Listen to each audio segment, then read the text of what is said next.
जो होने वाला है तो वो तो होकर ही रहेगा। कल का फिक्र में आज की हंसी बर्बाद न करना। हंस मरते हुए भी गाता है और मोर नाचते हुए रोता है। दुखों वाले रात नींद नहीं आती और खुशी वाला रात कौन सोता है।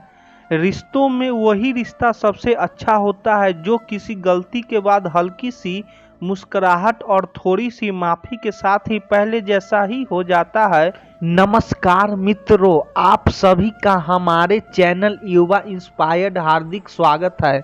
हम आपसे आग्रह करते हैं इस वीडियो को अंत तक जरूर देखिए और अगर आपको हमारा यह प्रयास पसंद आए तो वीडियो को लाइक और नीचे कमेंट में जय श्री राधे कृष्ण लिखें। साथ ही हमारे चैनल को सब्सक्राइब करें और बेल आइकन को दबाएं ताकि नए प्रेरणादायक वीडियो सबसे पहले आपके पास पहुंचे। तो चलिए दोस्तों आगे बढ़ते हैं। कुरुक्षेत्र के युद्ध स्थल को विशाल सेनाओं को आगमन की सुविधा के लिए तैयार किया जा रहा था। उन्होंने हाथियों का इस्तेमाल पैरों को उखाड़ने और जमीन साफ करने के लिए किया।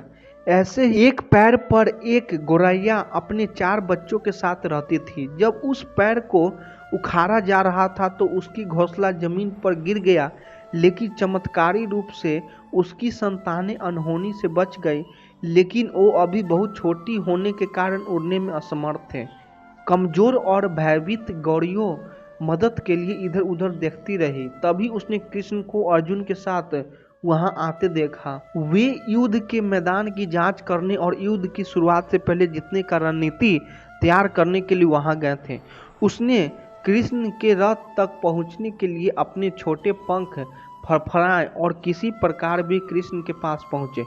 हे कृष्ण, कृपया मेरे बच्चों को बचाएं क्योंकि लड़ाई शुरू होने पर कल उन्हें कुचल दिया जाएगा। सर्वव्यापी भगवान बोले, मैं तुम्हारी बात सुन रहा हूँ, लेकिन मैं प्रकृति के कानून में हस्तक्षेप नहीं कर सकता। गौरैया ने कहा, हे भगवान, मैं जानती हूँ कि आप मेरे उद्धार करता है। मैं अपने बच्चों के भाग्य को आपके हाथों में सौंपती हूँ। अब यह आपके ऊपर है कि आप उन्हें मारते हैं या उन्हें बचाते हैं।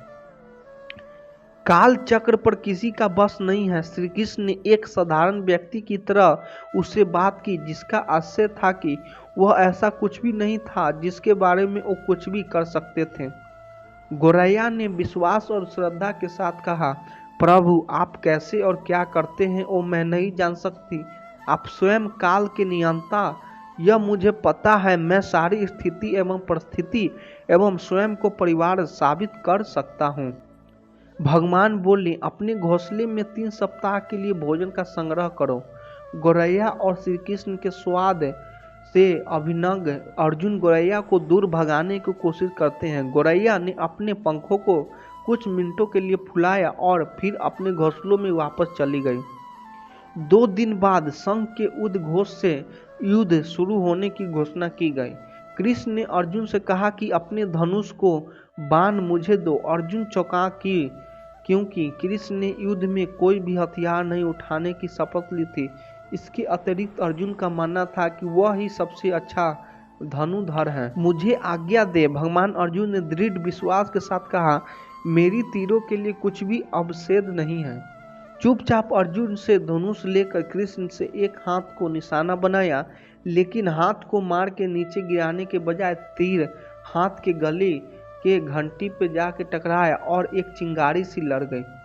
अर्जुन ये देखकर अपनी हंसी नहीं रोक पाई कि कृष्ण एक आसान सा निशान चूक गया।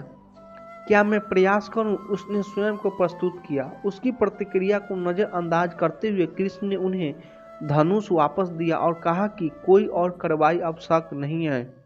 लेकिन केशव, आपने हाथी को क्यों तीर मारा? अर्जुन ने पूछा।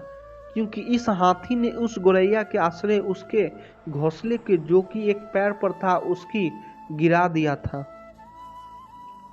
कौन सी गौरैया? अर्जुन ने पूछा। इसके अतिरिक्त हाथी तो अभी स्वस्थ और जीवित है, केवल घंटी ही टूटकर गिरी है।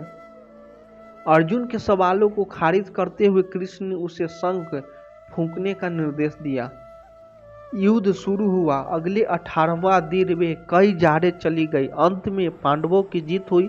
एक बार फिर कृष्ण अर्जुन को अपने साथ सुदूर क्षेत्र में भ्रमण करने के लिए ले गए। कई सब अभी भी वहां हैं जो उनके अंतिम संस्कार का इंतजार कर रहे हैं। जंग का मैदान गंभीर अंगों और सिर बेजान सीढ़ियों और हाथियों से अटा पड़ा था।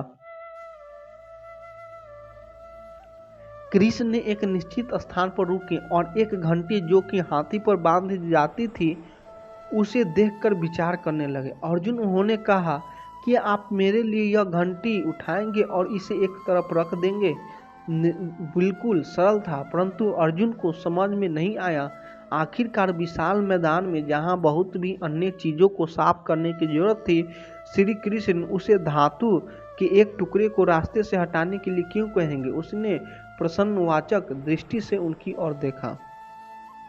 हाँ, यह घंटी, कृष्ण ने दोहराया, यह वही घंटी है जो हाथी की गर्दन पर पड़ी थी जिस पर मैंने तीर मारा था। अर्जुन बिना किसी और सवाल के भारी घंटी उठाने के लिए नीचे झुका। जैसे उन्होंने इसे उठाया, उसकी हमेशा के लिए जैसी दुनिया बदल गई।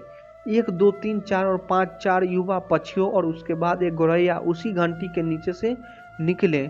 बाहर निकल के माँ और छोटे पक्षी कृष्ण के इर्द गिर्द मंडराने लगे एवं बड़े आनंद से उनकी प्रक्रिया करने लगे। 18वां दिन पहले काटी गई एक घंटी से पूरे परिवार की रक्षा की थी।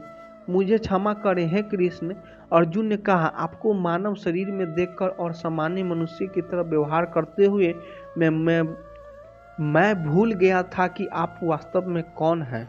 अच्छे वीडियो लगे तो चैनल को सब्सक्राइब कर दीजिए। आप लोग सपोर्ट करिए। धन्यवाद।